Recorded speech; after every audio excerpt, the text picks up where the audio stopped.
Westfield Memorial Hospital provides high-quality health care to residents of Western New York, offering patients the most sophisticated medical advancements while keeping the ease and familiarity of a community hospital. Support for Chautauqua Sunrise has been provided by WRFA 107.9 FM, Jamestown's public radio station, streaming online 24/7 at WRFALP.com. Low power to the people. Meter's Restaurant, a family tradition for over 50 years in downtown Ripley, is a proud supporter of Chautauqua Sunrise. Meter's provides all-day dining, banquet services, and custom catering, specializing in pie. Funding for Chautauqua Sunrise is provided in part by the County of Chautauqua Industrial Development Agency, with offices in Jamestown and Dunkirk, helping businesses to prosper throughout Chautauqua County. For more information on how the CCIDA can assist your business, visit choosechq.com. From supporting people with disabilities to enjoy great lives, to providing health care services that are available to anyone, the Resource Center has been improving our county for more than 60 years. Learn more about how the Resource Center makes a positive difference in people's lives. Is getting vaccinated on your to-do list? We can help you check it off, because we make getting vaccinated easy. You've got this, because we've got you. To learn more, visit yougotthis.usaging.org.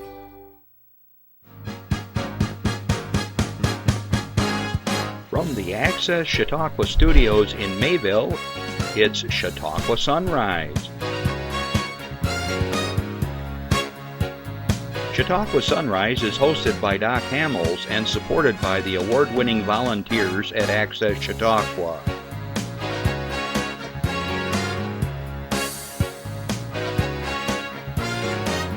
We are here to share local news, colorful interviews, and events of interest to everyone. Chautauqua Sunrise is broadcast live Saturday mornings each week from 9 to 10 a.m. Send events via email or call us live. Check us out on YouTube and Facebook. And now, from the Access Chautauqua Studios, it's Chautauqua Sunrise. Well, good morning, everyone. I'm Doc Hamels, and welcome to Chautauqua Sunrise. Hope everyone's doing well. Well, it's been an interesting week of weather, hasn't it? My pond is full, so that's good news. The problem is, so is every creek and stream and gully and trench and woods and sidewalk area. Wow, we had a lot of rain, didn't we? Well, after last year's drought, and we mentioned this last week, I guess we can't complain too much because we really did need the reservoirs to get refilled and so forth. But the weather looks like it's improving. The only thing is, it's gonna be hot. So everybody's already saying, oh my God, it's gonna be hot. Well, yeah, guess what? Today's the first day of summer. Of course it's gonna be hot. We welcome the warm weather because that's when we go to the beach and go out kayaking and fishing and all that good stuff. So embrace the weather. Just when it's hot, you go indoors and stay cool for a while. And then in the evening or in the morning, get out there and do all the cool things here in Chautauqua County. So good morning for those who are watching this live right now, and we're streaming around the world. So also, good afternoon to all my listeners on WRFA 107.9, low power to the people in Jamestown. Thanks for joining us every Tuesday at 1 o'clock. So glad you could have a listen. We've got a great show in store for you, and we'll be talking more about that, but I'll give you a little teaser. It's probably the coolest, most famous, cool place in Chautauqua County to go to. You might say, what could it be? Stay tuned. One of my favorite places. All right, I want to do a shout out to Natalia in the Ukraine. Please, please, please continue to be safe the best you can, and hopefully there'll be a resolution soon. James, if you're watching in Kenya, I know that Karen is missing you guys down there already, but hopefully we'll get her on the show again, and we'll talk about all the good work she did with you down there. To anybody that's watching in the Netherlands, in Belgium, throughout the United States, wherever you are in the world, hi, good afternoon, good morning, good evening. I never know what time it is. We actually have to pull out our world clock to know what time it is wherever you are. But that's the fun thing about technology these days. We can cross the lines and oceans without any problem whatsoever. So sometime today, it's officially summer. I don't even know the exact time, but the weathermen always tell you at a certain time this. Oh, what? I missed it? It was last night at 10:30 in the evening? Well, all right. According to Jeff Zook, if he's wrong, just call up the studio and let him know. Don't call me, call Jeff. Anyways, it's summertime. And it's the, let me see if I got the summer solstice. It's the longest day of the year, Randy. Did you know that? Say we got more sunlight than any other day of the year. The least amount of darkness. So cool. All right. I want to do a shout out to all our friends over in Jamestown at the Tarp Skunks baseball. We've arranged, the team and I are going to be there Friday, this Friday the 27th. So if you see us in the stands, come on over and say hi. We'd love to talk with you. So that's coming up. Oh, big news, Randy. We have a new resident in our house. The other day, huh? A bear? Close. We now have Tank the Turtle. I named him myself. Yeah, I was walking along the pond and all of a sudden I saw this thing move and I go, what the heck is that? And it was about 2 foot maybe. Big old turtle slid right into the pond, and now we're having fun watching him. He just kind of pokes his head up there, and as soon as he sees me, boop, down he goes. I think the fish have to be on alert and the frogs, but anyways, that's nature keeping things in balance. So it's a snapper. I'm about 100% positive of that one. So Tank the Turtle, I'll be giving you updates on that as we go along. Throughout the show, you can give us a call live. 716, watch this, it'll pop up. 753-5225, 716-753-5225. If you have a comment or question or whatever, you want to talk to our guest or you have an event coming up, that's the opportunity to share. If you can't watch us live between now and 10 o'clock Saturday mornings, you can always email us at, see, I can never do this because it's always backwards, so I start way over here, chautauquasunrise@gmail.com, okay, and we'll get your announcements on the air. Okay, let's see if there's anything else I want to tell you right now. All right, I want to spend a lot of time with our guests, so I want to get right to our announcements. So this is breaking news from Nancy Rose. I should have one of those little sound things. They had their big Shriners concert weekend last weekend. Randy, did you see the note? So I'm all right. All right, so you don't know what's on here. So first of all, it's a very successful, so congratulations. So how much do you think they made for the Shriners Children's Hospital in Erie? $20,000.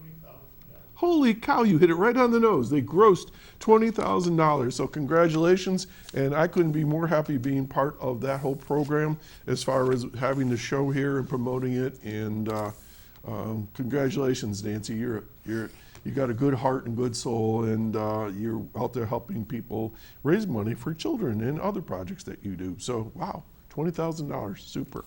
Okay, so let's do some announcements right now. Here we go, Jeff. Slide 15. We're going to go to the Reg Lene Center for the Arts. Okay, here we go with the names again. Let's see, they all look pretty easy to pronounce. I'll do the best I can. You get some of those long European names with lots of vowels, and it kind of gets me tongue-tied.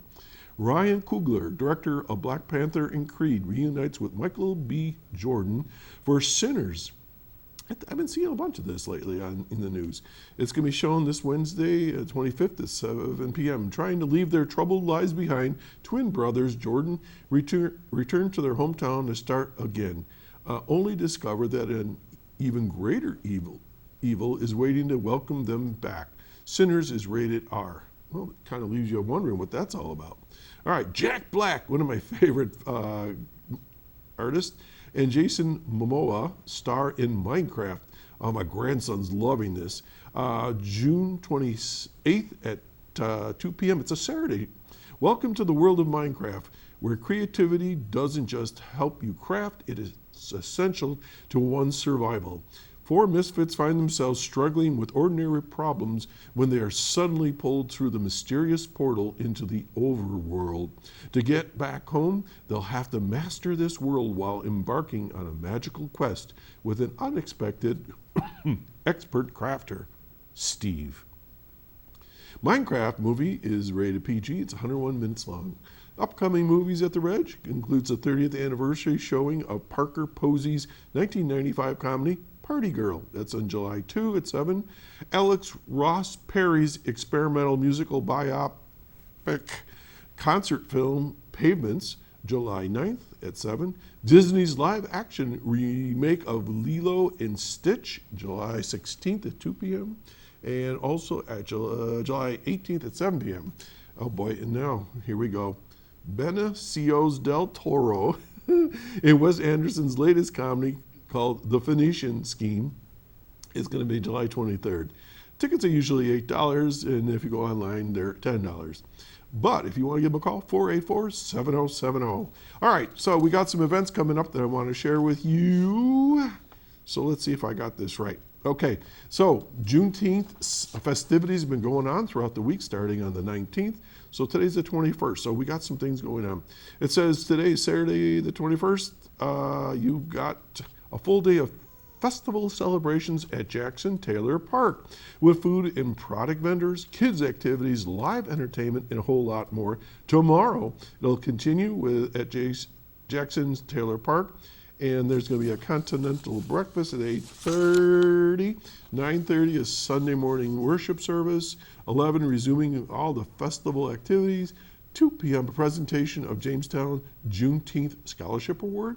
3 p.m. Gospel Fest. That's going to be great. And then 5 p.m. they're going to wrap things up. Excuse me. Also throughout the weekend, you've got the Town of Carroll Bicentennial Celebration at the Frewsburg Fireman Grounds over at 25 Hazard Street in Frewsburg. Let's see. All right, Randy, here's another question for you. How old do you think the Town of Carroll is? 199. 200. Come in. You were close by one. Come and join them for all the fun. Let's see. Today, that's already taken place. 10 p.m., they're having an open house, the 25th anniversary celebration. From 10 to 6 p.m., craft vendors at the Fireman Grounds. Throughout the day, art show, bounce houses. At noon, chicken barbecue at the Samuel Derby Post at Frewsburg Legion. Let's see. The Frewsburg Fire Department food building opens. Food truck vendors. The library has children's stories at 2 p.m. and activities 10. From 1 to 5 is DJ Mac Ekstrom. 2 to 5, Lions Club tent, diabetes screening. That's important. I'm sure it's free, and they'll let you know if you have any concerns. And there's a parade starting at 3 p.m. 3:30 p.m. They line up, and then at 5 o'clock, the Bicentennial Parade. Sounds like a great day. 7 p.m., band called Backlog, and then fireworks at 10. This is just the beginning of things going on here in Chautauqua County. Then tomorrow, of course, there's a community church service at the Fireman's Grounds. A time capsule is going to be opened. I don't know how old it is, but see, that'd be interesting to see what's in there. From noon to 2, old-fashioned town picnic. You bring a picnic lunch. Noon to 2, petting zoo, horseshoes, cornhole, kids games. Noon to 2, antique farm equipment. Noon to 2, log hewing demonstration. 2 p.m. to closing ceremony, tribute town's founders and veterans. Music Sunday will be offered by Harmony Express and Harmony Gales. All right, that sounds like lots of fun. All right, this is a note, if you're interested, early voting and rabies vaccination. I got two different announcements, so let's talk about the first one. Commissioner Luz Torres and Nicole Ellis of the Chautauqua County Board of Elections announced upcoming June 24th primary election information.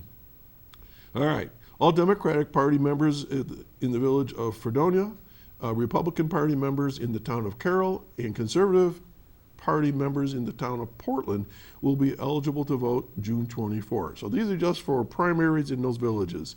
All other party members or voters without a designated party are not eligible to vote in this primary election, they said. So the whole idea is that you got to be signed up to be in one of the parties to vote for a party primary. If not, you're out. Okay, and we've talked about that here before with the commissioners. Okay, let's see. They also want you to know that one early voting poll site for the primary election and early voting will be held at the Robert Jackson Center over in Jamestown. Doesn't say when. So, All right, early voting starts on Saturday, June 14th and continues, these are the dates, June 4th through the 22nd. Early voting will be held on Monday, June 23rd. The times for early voting are as follows. Saturdays and Sundays from 9 a.m. to 5 p.m., Monday and Tuesdays from 12 p.m. to 8 p.m., and Wednesday, Thursday, Friday, 10 a.m. to 6 p.m. All right, now, changing subjects. The Chautauqua County Health Department is announcing its free rabies vaccination clinic sponsored by the town of Poland, and animals must be pre-registered to receive vaccinations. Vaccinations will be provided free of charge to all dogs, cats, and domesticated ferrets 3 months of age and older. All right, so it's taking place noon to 2 today at the town of Poland Highway Department. Okay, so if you want to register, I suppose you could do it right now if you're listening. You go to healthychq, all one word, .com, and look for rabies, /rabies, and then you can register. All right, so you got to bring all your information about your animal and all that sort of thing. So that's a free rabies clinic for those animals. Let's go to number 17, Jeff. All right, Medicare Savings Program.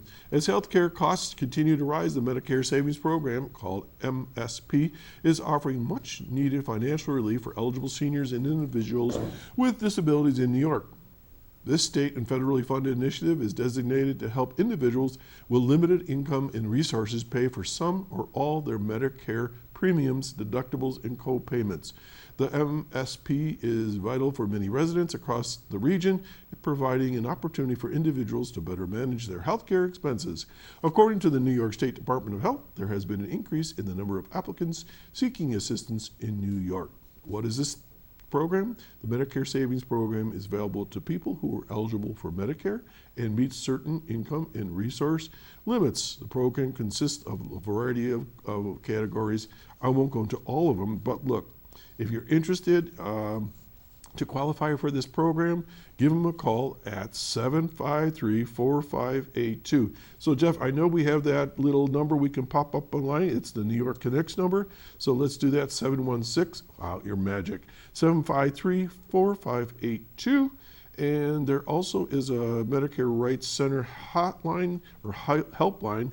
It's 800-333-4114 or 800-333-4114 for more information. That's the Medicare Savings Program if you're interested. Last one, doing good. Dunkirk Youth and Recreation Department to receive a Ralph Wilson Legacy Fund grant. All right, this is kind of interesting. The City of Dunkirk's Youth and Recreation Department is excited to announce that the department has received this grant from the Ralph Wilson Legacy Funds Administration grant. Let's see, in the sports category, youth sports. The legacy funds were established at the Community Foundation to provide support to 4 areas that were important to Mr. Wilson. Okay, and let's see, what's the program going to do? With this grant, the Youth and Recreation Department has received $10,000 to start a sports program sampling for local children. So they're going to do a few things. The program will focus on softball, basketball, soccer throughout the upcoming summer, fall, and winter. Under Program Director Alexis Toffel, children will have the opportunity to try sports while learning these basic fundamentals. Want to know more information? Give them a call. Call Alexis at, ready? 366-9877, 366-9877. I think that's all the announcements we have today, but remember, there's all kinds of farmers markets going on throughout our area. Westfield right now, Jamestown, you got one in Mayville and so on. So we're going to take a little breather, and we will be right back.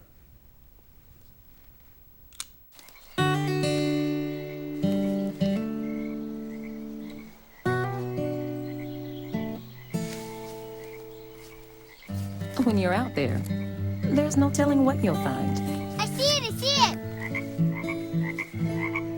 Oh, look at you. There are some moments only the forest can inspire. Find yours at discovertheforest.org.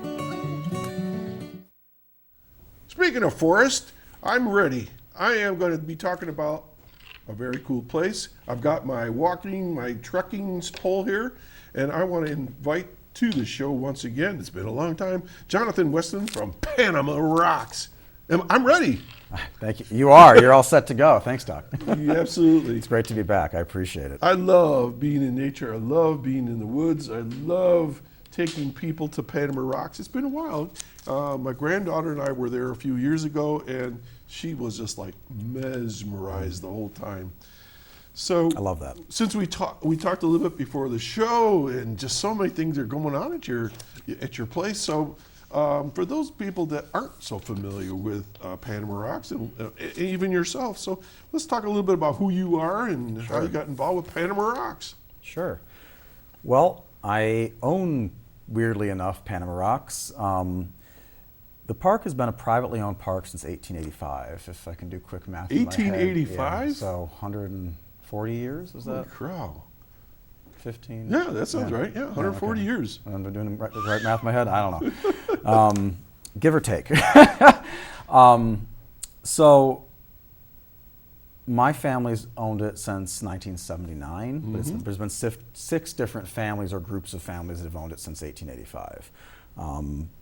I was fortunate enough to grow up in Chautauqua County in Panama. Yeah. Went to college, moved away, lived and worked in D.C. for 10 years. My wife is from Frewsburg. We started dating after college. I got a job in D.C. Why did you leave D.C.? Just think of all the fun you'd be having right now. I know, right? Well, in all seriousness, I mean, I knew from a few months in that this would be fun in my 20s, and it's an experience that I wanted in my life, but I did not want to live there the rest of my life. And then it took me, 8-9 years to figure out where to go. Right? Go back home. Yeah, but my wife is from the area. We got married, started thinking about raising kids, family, where are grandmas and grandpas, where do we want to raise our family, and Chautauqua County is the perfect place to be. So I called my parents up and said, hey, what would you think if I took over and tried to run the park? And they said, you're going to throw away your degrees and your experience and your career, you're crazy. And it took a few years. Well, this is before we got engaged. Yeah. And then I got engaged and I said, hey, I didn't even bring up the park. I'm like, hey, so you want to move home? I think they're starting thinking about grandbabies. So, like, you can come back now. You're going to see our grandkids. So we moved back 12 years ago, Memorial Day weekend. So we're getting, just a few weeks away from that. And it's been a great, I can't believe it's been 12 years. So when you were in D.C., so you had two different jobs there? Yeah, I started out, I worked for Congressman Higgins back when he represented Chautauqua County. Yeah. So that was a great experience. It was really an honor to serve. And what was your title? Yeah, I had a few different titles. I started out as a lowly legislative correspondent. Okay. So everyone who writes in or emails in to their member of Congress, there is staff that takes those emails and letters. Somebody really does read them. Oh, we read. I mean, they get categorized. I mean, a lot of them now are form letters. You click and you sign an email, blah blah blah. But my job initially was to write a response in the congressman's voice on his policy and say, thank you for writing in about whatever it is. The congressman has sponsored this legislation, will sponsor this legislation, or we're going to keep your concerns in mind. This is what you've said. We're aware of it, and if something comes up that we can help, we will. Or maybe it's a case that we'll take to our other staff. So my first job was responding to all of that, which was a lot, but it really taught me how to research, to read, to write effectively across a wide variety of areas. And I worked my way up to senior policy advisor.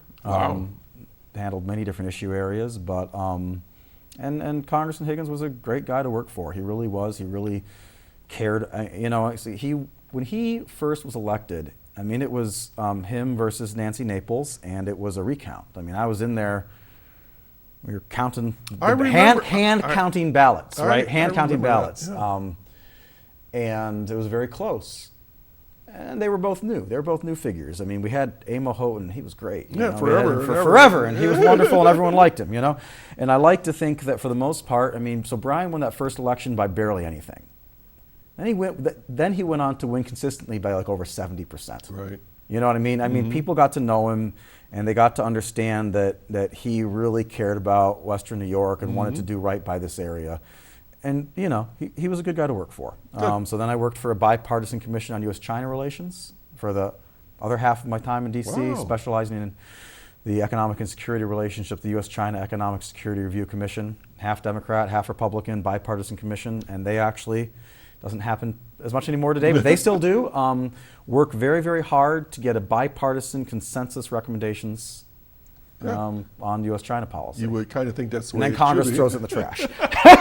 And Congress completely ignores you. So all you know. opinions are being stated today are that Yeah. of John, not the But station. so we've been back for 12 years, and it's great. I mean, so Panama Rocks is and has been a privately operated park since before there were state parks. The first state park in the United States was Niagara Falls.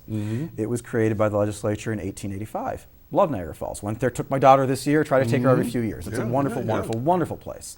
Panama Rocks opened that year as a park, you know. And so we've been around as long as the oldest state park in the country, always been funded by guests, and it's both a challenge and an opportunity, so it really is kind of a burden and an honor to keep it open and keep it running and keep it available so that people can come and see it. Okay, so let's go slow and easy on the history, because this is pretty fascinating.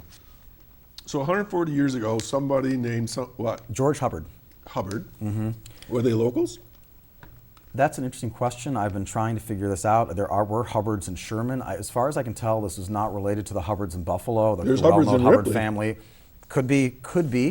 I have not been able. I've gone through like the genealogy websites and found it, but if I could rewind just a little bit for the human please do. history. I mean, so obviously, and probably many of you might know this, but many might not. Do you know where the name Erie comes from?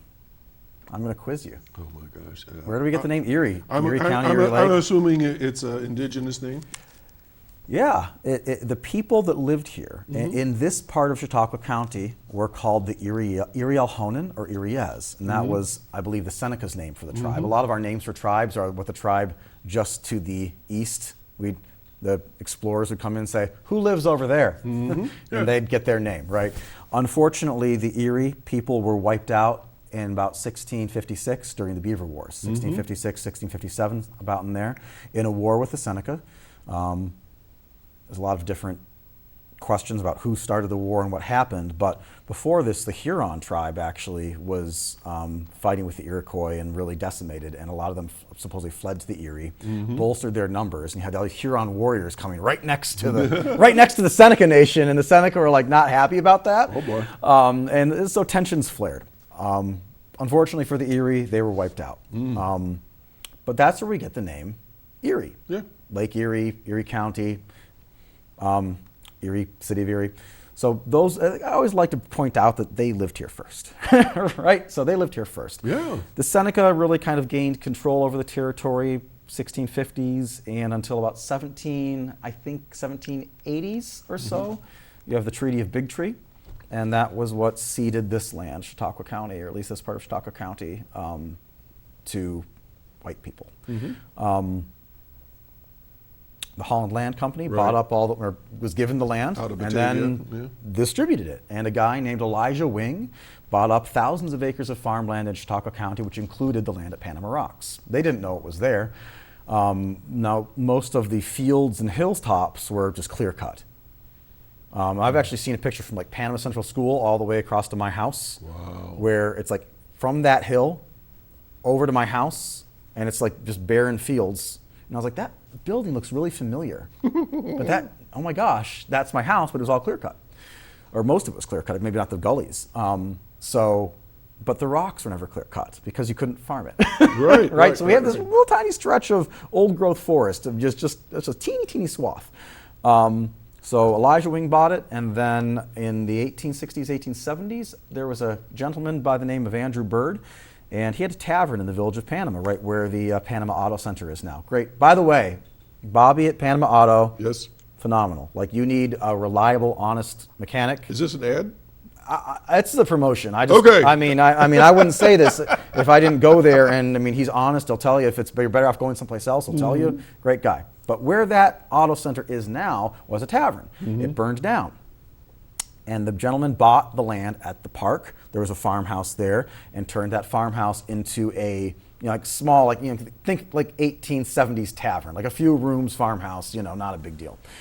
But people knew about the rocks and would go in it. But there was also counterfeiting and perhaps some Bootlegging? who knows, robberies, stories of robberies. It wasn't a come visit the park, it's cleaned up type deal. Yeah. But then in 1885, two gentlemen, I actually forget the second one's name, but George Hubbard and this other gentleman, the other gentleman sold out within the first year or two, bought the land, bought the building, built on the front of it, made a summer hotel, and started advertising, come visit Panama Rocks. They actually have a picture of a poster. The Historical Society actually has the poster, The Wonderful Freaks of Nature. So I need to get a shirt that says that, come visit the Wonderful Freaks of Nature, Panama Rocks. Okay. Appropriate for me. So now, that's how it started. I'm going to say something right now. So people are listening. My line today was going to be, Panama Rocks is a place that maybe you had a childhood memory, or it's a memory that you're going to have after this summer, okay? Because it's a great place to go.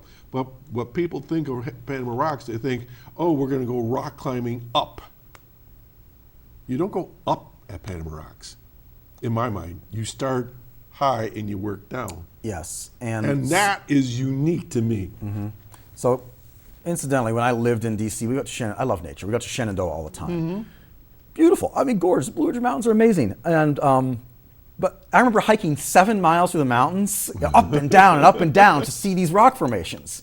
Like, oh my God. I liked it, but it's challenging. Mm-hmm. What I really love about Panama Rocks, I mean, it's a 1 mile trail. The ground is uneven. You go downhill and uphill. So you do have to do some walking on uneven ground, uphill, downhill, about a mile. But if you can do that, which isn't too strenuous, you can see some truly, truly amazing rock formations, beautiful nature, trees with roots coming down the sides of the rocks, ferns, moss. I mean, it's very primal. It touches something, I think, instinctually deep in our psyche, in our, whether it's spiritual or however you relate to it, religious. I have people say, you feel certain things when you're there. So and it has I a certainly vibe feel of its peace. own. Yeah. It does. But you start at the top of the hill and you go down. So you go downhill, it's not too bad. Then you go around and you have to go back uphill, but it's not quite as steep going back uphill. So let's go back. You can climb, by the way, if you bring your own equipment. You sign a waiver, you do it at your own risk. No, You're welcome to explore. don't have to worry about me. I won't be doing that. Yeah. So I don't know how many You don't years have to. ago. We go about 10,000 years ago. When was this all? What made this unique place? Because there's no place else in Chautauqua County like this that I'm aware of. So 350 million years ago. Oh, a couple more years. Yeah, a couple more years than 10,000. 300 million. 350 roughly million years ago. Plus or minus. Plus or minus. All of the land that we are in now, the Appalachians and Alleghenies out into eastern Ohio, was an ocean called the Appalachian Basin. Mm-hmm. Going forward, 50 million years or so, the continents came together. They started lifting up those mountains. But to form those mountains, that water had to go someplace. It formed broad meandering streams that carried the sediment out, and the sediment that was deposited from a big river, which became Panama Rocks over the course of millions of years, roughly 310 million years ago. Wow. So the rocks themselves are roughly 310 million years old. It's a conglomerate, so it's bigger pebbles and stones. There's rounded quartz crystals. The white rocks in there are actually milky quartz. You see they're rounded. They're actually like river stones. And so this is deposited, then relatively geologically stable area underground. There was some block faulting and cracking when the mountains were formed that created the fissures in the rocks that then was the start of the passageways you see there today. So there's passageways with small caves and dens you can explore all throughout the rock formations, which make it really fun. That's what's the fun about going here. It's not just a big rock, and you can go in them. Yeah. It reminds me of like The Hobbit. When they're going in and out of the caverns and things like that. It's just great. So there's this scene in like the first trilogy remake of Star Wars when Kylo Ren is fighting what's her face. It's been a few years since I've seen it. The girl. It looks a lot like the park. It's very primal. They have these rocks and moss. It's like, you guys could film here. It'd be Ray. cool. Was your name Ray? Ray, yeah. Ray and Kylo Ren. It's like Ren and Ray. I was how did I remember that? No, Ray and Kylo were fighting. Scenes from The Hobbit. So we've had actually cosplayers come. So there's a young woman from the Syracuse, Rochester area who she's done like Miss Finger Lakes. And so shout out, hey. And she's come out and done some phenomenal cosplaying with professional photographers and dressed up like Ray. I remember for April Fool's Day one year we said surprise announcement, there's going to be some filming. It was April 1st. Come on, guys. George Lucas has not called me yet, but he could, so. But yeah, and it's just this phenomenally primal explosion of nature. And you said you brought your granddaughter. I mean, so we have people from multiple generations that come. Maybe their grandparents or great-grandparents bought them. They're bringing their kids, their grandkids. What I love about it is we'll get kids and they're like video game addicts. They aren't nature kids, and they're kind of complaining about having to go out in the forest. And then they come out and they don't when they're complaining about leaving. It's kind of like, stop complaining, kid. Complain about everything. But it's awesome that this really connects with people of all ages. It's a big natural playground. And I always tell people that there are cliffs. You don't have to go on the upper trail. You can avoid the cliffs. You can just do the lower trail. I took my daughter's Girl Scout troop through 2 days ago. We did the lower trail. We were climbing in and out of the crevices. We had a great time.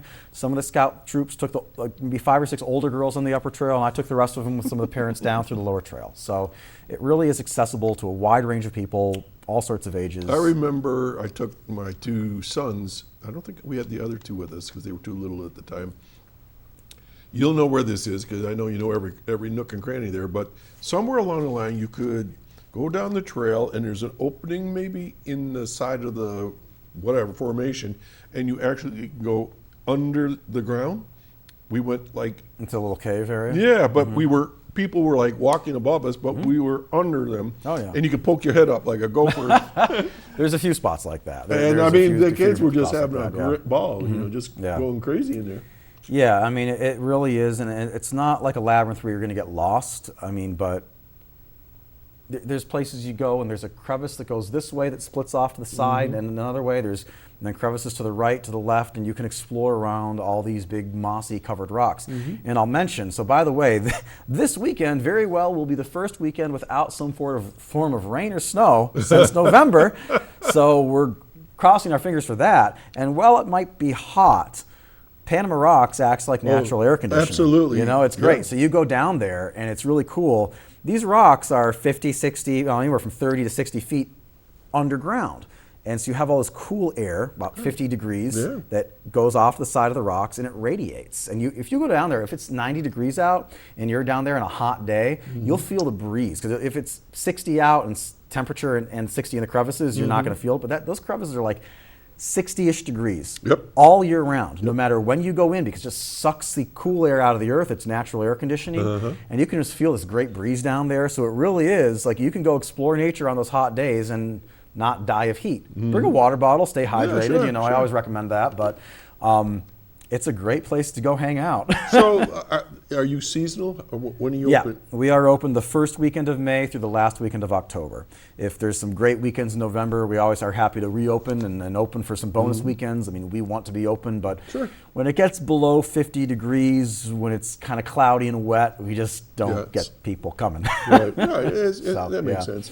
So you brought some slides and a video today? So we did, I thought maybe, Jeff, you just pop up one slowly at a time and we'll narrate. How's that? Sure. Okay, so let's see what we got here. All right.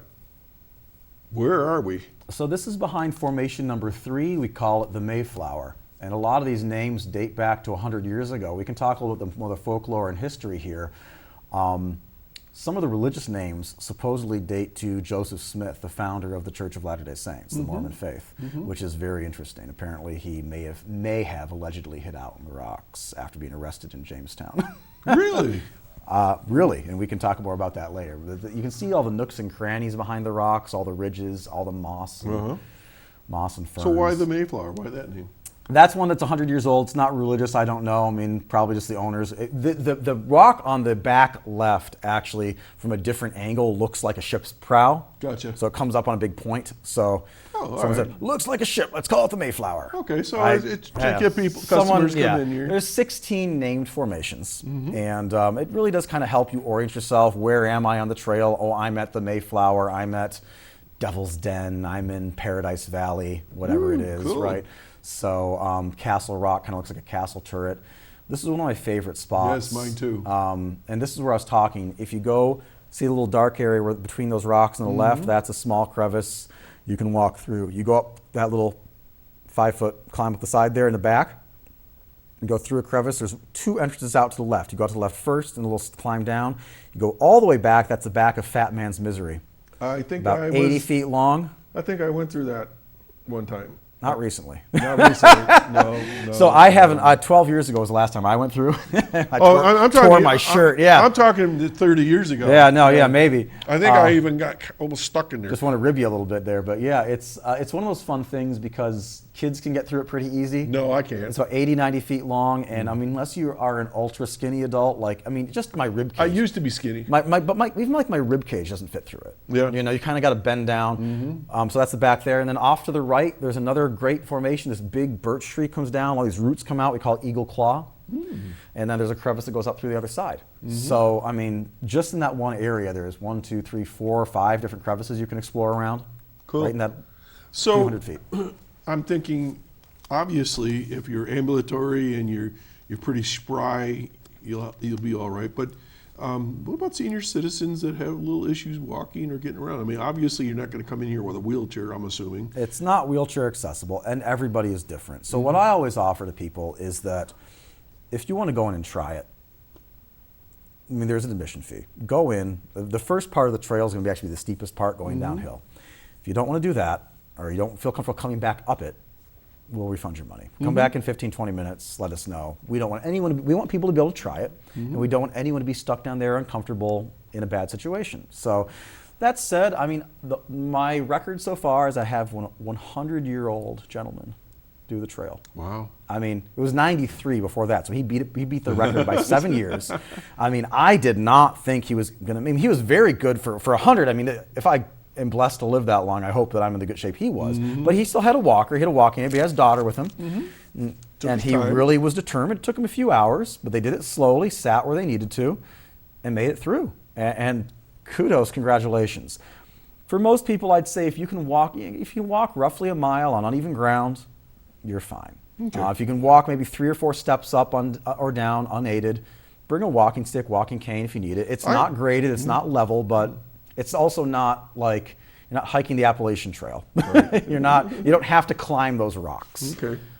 All right. Well, that's good that we clarified that, because people are probably saying, well, I don't know, not me. But no, it can be you. And as you say, and there's no time restraint. Just got to get out of there before it's dark, I would assume. Well, we're open 10 to 5, so the Okay. grounds do normally close at 5 p.m.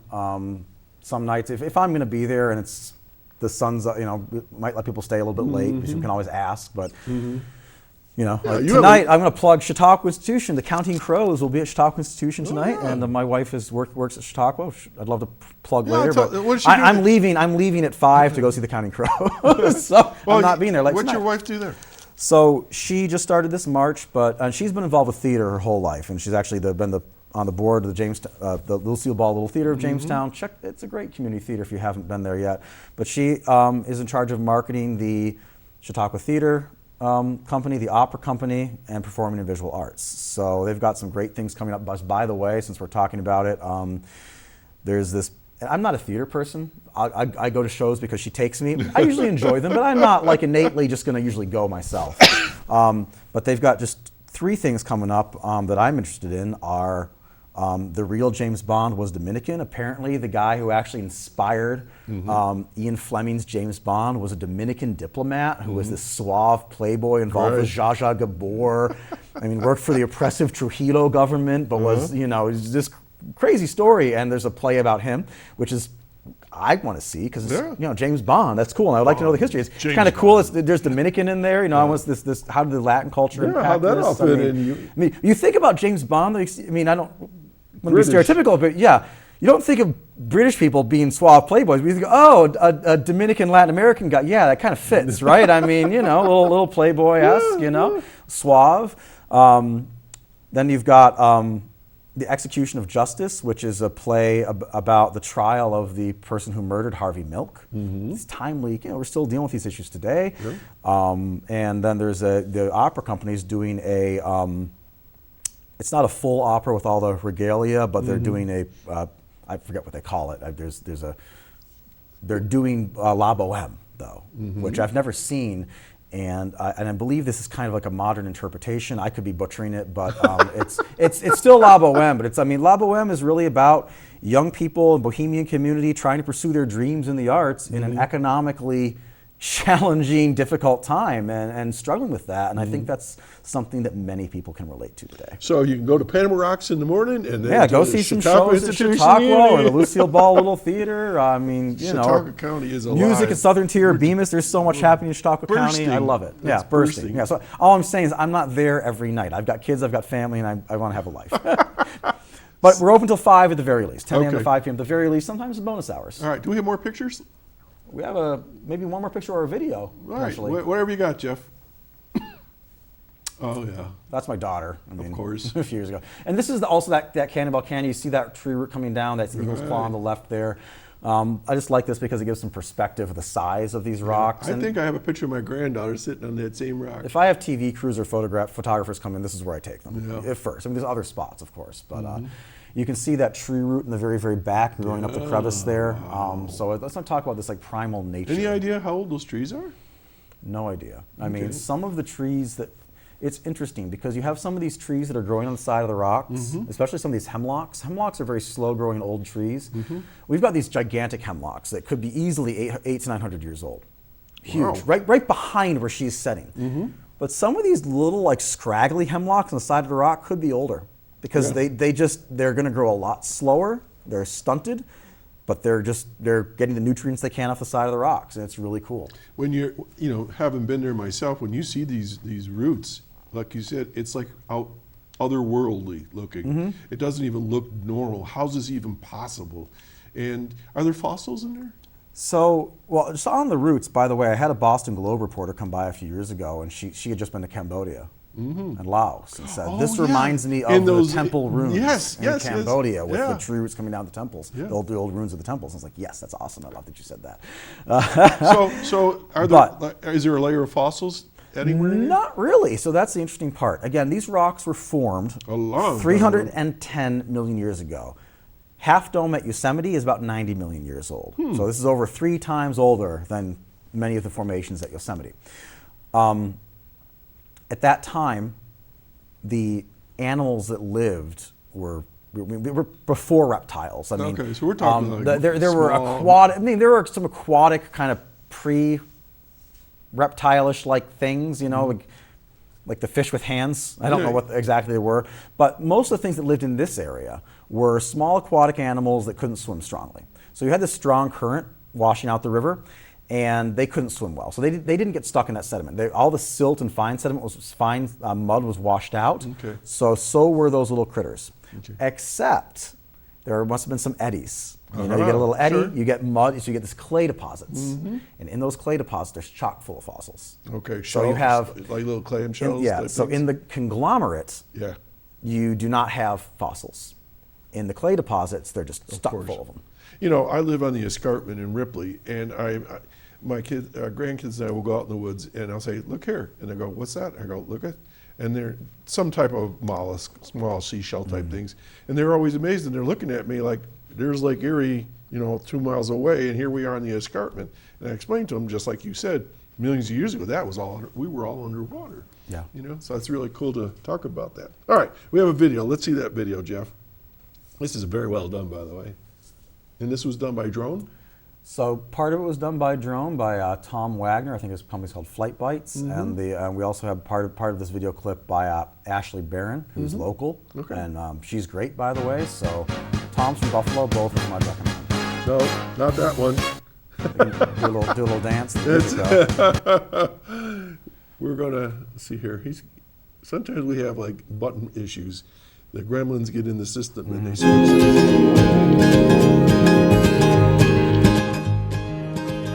Music.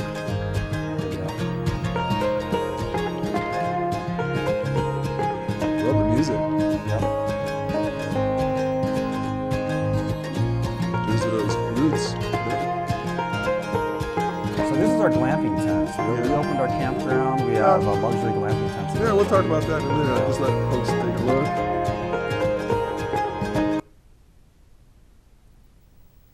Was that it? That's pretty much the end of it. Okay.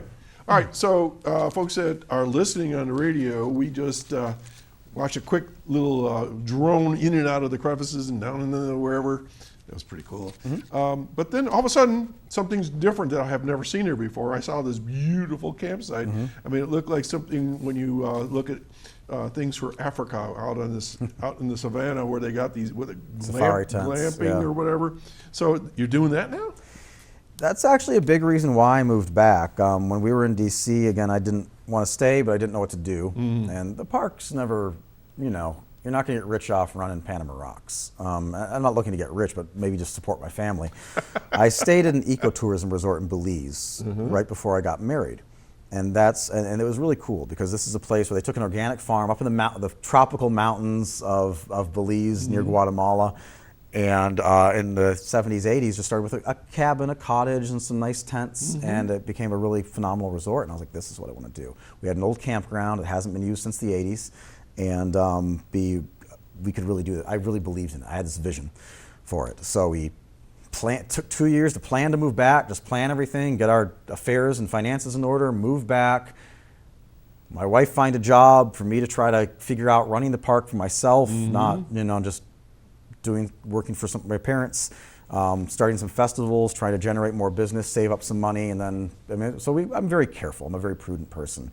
So it took a while, and then since really 2020, since COVID, a great time to start, right? Yeah. But then, you know, you had cost increases, contractor delays, and took a little time, but this is our third year open, second full year open, and so we have 6 luxury glamping tents. They're beautiful inside. We have king-sized beds, Jamestown mattresses. We always support local. Nice mattress toppers, make them nice and comfy. I have people that ask me, what are those mattresses? They're super comfortable. I was like, yeah, we got a good combo. Queen-sized futons. There's mini fridges in them, electric fans. They're ultra comfy. Zero gravity chairs on the outside, picnic table, fire pit. We have a little amenity shed with coffee pot, tea kettle. You can go up and get your coffee in the morning. And then we also have primitive tent camping sites. So you want to come pitch your own tent and have a fire ring. That's really great. You know, so for $39, by the way, you know, so normal admission would be like $10 for adult, $8 for youth, age 6 to 12. Family of 4 would be $36 to come hike for the day. Senior citizen rate? Senior citizen rate $9, same as veterans and military. Okay. For $39, you can camp the night, spend the night camping. You can hike for both days. And if you can't, you know, do 3 or more days, you get further discounts down the road. So, you know, we just had a family reunion last week, and they rented 3 glamping tents. Oh, how cool would that be? Yeah, 3 glamping tents for the parents and grandparents, and then the kids could go pitch their own tents. Right, so that's the camp primitive style, 39. Yeah. What's glamping? It ranges and varies. Give me the range. Yeah, so the base rate is $129 to $159. It might be lower. We offer discounts depending on the occupancy, time out, things like that. And there's a $30 cleaning fee per stay. So just like Airbnb, you know, you stay for 7 days, $30. This is you stay for one night, $30. This is very competitive with a hotel. Yeah, we're actually, it's right along there with hotel rates. Actually, lower than many hotel rates in this area for the summer. And I'll kind of toot our own horn here. I mean, I've gone to other glamping spots throughout the state. Our prices are better, and we have more amenities. I'm trying to think of questions to ask you. So I walk in and I say I want a glamp, and you say, okay, you got glamp number 4. So how many people? Book online. Book online. You don't just show up. Yeah, I mean, you're not gonna. I mean, if we have one available, yeah, I'll rent it to you. It'd be great. All right, so, weekends are going to be challenging if you don't book in advance. All right, so you can go through the week on the weekend. Yeah, so weekday we still have, you know, quite a few openings on weekdays. So if you're interested in short-term bookings, I will make a plug to your viewers. If you're looking for something to do on the 4th of July, a place to stay. I just unfortunately had a family. They were going to do a whole big party and they had to cancel. So we have quite a few, for holiday weekend, have quite a few openings. So if you're looking for something to do on the 4th of July, we're getting some discount price ranges at this point. All right, so check it out online. So glamping. Yeah. All right. This Glamorous camping. Glamorous camping. It has like a wooden platform. Silly name, right? Yeah. So we have most of our tents are 20-foot diameter. You saw the bell tents in there. There's one smaller one, 16-foot. The big difference in that is it doesn't have a futon. The others have queen-sized futons, dresser, side tables, fan. mini fridge, I was a Boy Scout. I'm patio laughing. chair. Yeah, I was I happy if my tent I camped in my leaked. 2-person tent. My wife wasn't cool with my 2-person tent. Imagine that. But so this is great for family get-togethers, anniversaries, birthdays, celebrations. Or just something to do different. Or just something to do different. I mean, I've had people that don't camp at all, and hey, they don't have to buy equipment. They don't have to unpack equipment, pack equipment. So bring your own food. You can bring your own food. We have a propane grill. We've got fire pits. Yeah. I've also people that they're campers. They have an RV maybe, or they like to tent camp. But this is their weekend away. It's just something a little bit different, something a little more comfortable. They're a little kind of getaway for their anniversary, All right, birthday. so the first question is, what about toilets? We have showers. Yeah, we have a really nice, newly renovated bathhouse. Oh, okay. So we get a lot of compliments on how clean and nice it is. I'm of the opinion that bathrooms are in 2 categories: ew, or hey, this is really nice. There's like very little in between reaction, right? That is always one of the first questions that comes hot up. showers, newly renovated bathrooms. We clean them twice a day. We'll do more if necessary. And those all it's come very with the important to glamping. us that it be clean and comfortable. We've got a lot of compliments on the bathhouse. That's important. There's Okay. also like out in the campground, it's not glamorous, but there's a porta potty out there right next. So you have to, if it's like 2 in the morning, you're like, I don't want to walk to the bathhouse. It's right there. Okay. All right, so I know where the rocks are. You there's a start here trail. Yep. But where's the glamping? It's not down in the the No, rocks. but as you walk on the upper trail, coming back on top of the rocks, you'll see the tents. You'll actually see them through the woods. It's right there. So Wow, there's cool. the rocks, there's the upper trail, and then there's the campground. Okay. Mosquitoes. People say, "Woo, there's mosquitoes. I don't want to go camping." Woo. Bring your spray. Bring some citronella candles, bring some bug spray. You're camping. We were talking earlier also, and again, ticks. It's a big concern right now. We were talking about our experiences with that. Yeah, both of us. So what I always advise people is, one with ticks especially, as long as we don't have a lot of high grass. I mean, you can go in the ferns if you want to, but you don't have to. So for Panama rocks, ticks aren't a huge concern. You should always check and be careful. I mean, you could be in mowed lawn, just check. You're out use in common nature, sense. You're in wherever you nature. are, not just you there. might not need to be in nature. You have a dog that comes in the house. Yep, check 'em out. But check. So the good thing about Panama rocks is you don't need to go through fields of weeds and grass and ferns to explore. You can really avoid that, and that's prime tick. You can avoid prime tick habitat. Mosquitoes, they're out there. I really like to use this essential oil spray called Tick Shield, but it's good for mosquitoes and other things. You can get a cedar or lemongrass. That's what I use. Obviously, off DEET, that's the most effective thing. I just don't like putting it on my skin. All right. So before we get to the end, because we're down to a couple of minutes here, you got some events coming up this summer. Yeah, thank you for that. Our 2 big festivals coming up. First, the next thing we're doing in July 19th and 20th, is our Wild America Nature Festival, named after Roger Tory Peterson's Wild America. We have phenomenal nature art and craft show with woodworkers, painters, illustrators, potters, blacksmiths. I mean, this is some really phenomenal stuff of all price points. You can get something for $20, $30. We have a farmer's market. There's soaps and candles and natural salves even. We have the entertainment's great. Oh, by the way, great food for everything from barbecue, from Camaraderie Barbecue to Labyrinth Press Company, vegetarian options, great food options. We have Jonathan Clarkson, our falconer, come in. You'll have live falconry displays. You'll see up close hawks flying right over your head, right in front of you. He's a phenomenal falconer. Wild animal demonstrations with Chris Duckett from Wild Creatures right here in local. I mean, he's great. So that's July. Phenomenal entertainment. That's What's July. Fall Foliage Festival. Yep, when's that? October 4th and 5th. Okay. Yep, so the first weekend of October. Come see the leaves, even more art and craft vendors, wagon rides, fall stuff. Nice stuff. Yeah. Pumpkins and gourds. You love it. Okay. Phone number, email, website, Facebook. PanamaRocks.com. I'll also throw out there, we have some women's wellness retreats coming up last weekend of July, August 23rd, and the last weekend of October with Renewed Spirit Adventures. So if you're a woman looking to get away, to decompress, and find yourself again, check it out. Okay, phone number? 716-703-0021. Okay. And PanamaRocks.com. Woo!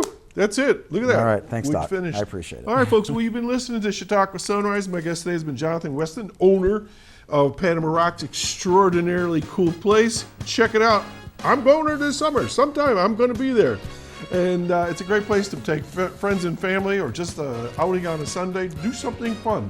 We're going to do this all again next week, so stay tuned. Get the air conditioners out and fans. I think you're going to need them this week. Thanks for checking in with us, and have a great weekend. We'll see you all next Saturday right here on Access 1301. Thanks, Doc. Absolutely.